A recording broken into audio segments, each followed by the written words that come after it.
สบายดีถึงน้องๆนักเรียนและนักศึกษาหมดทุกคนใครที่สนใจเรียนภาษาจีนมื้อนี้ข้าพเจ้าจะมาเสนอเกี่ยวกับการเรียนรู้ภาษาจีนโดยเริ่มจากขั้นพื้นฐานซึ่งพวกเรารู้กันเลยว่า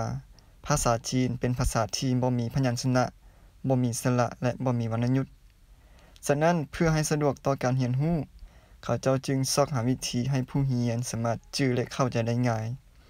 โดยใช้ตัวหนังสือลาตินมาสร้างเป็นภาษาสะกดเสียงในภาษาจีนซึ่งว่าภาษาสะกดเสียงนี้ประกอบด้วย3ภาคส่วนคือภาคส่วนที่1เชิงหมูแปลว่าพยัญชนะและภาคส่วนที่2ยื่นหมูแปลว่าสระและภาคส่วนสุดท้ายก็คือเชิงเตี้ยวคือเสียงวรรณยุกต์นั่นเองและสำหรับท่านใดที่สนใจเรียนรู้ภาษาจีนก็สามารถติดตามข้าพเจ้าในบทต่อไปซึ่งข้าพเจ้าจะสอนแต่ละภาคส่วนให้ทุกคนได้เรียนรู้และเข้าใจนำกันขอขอบใจ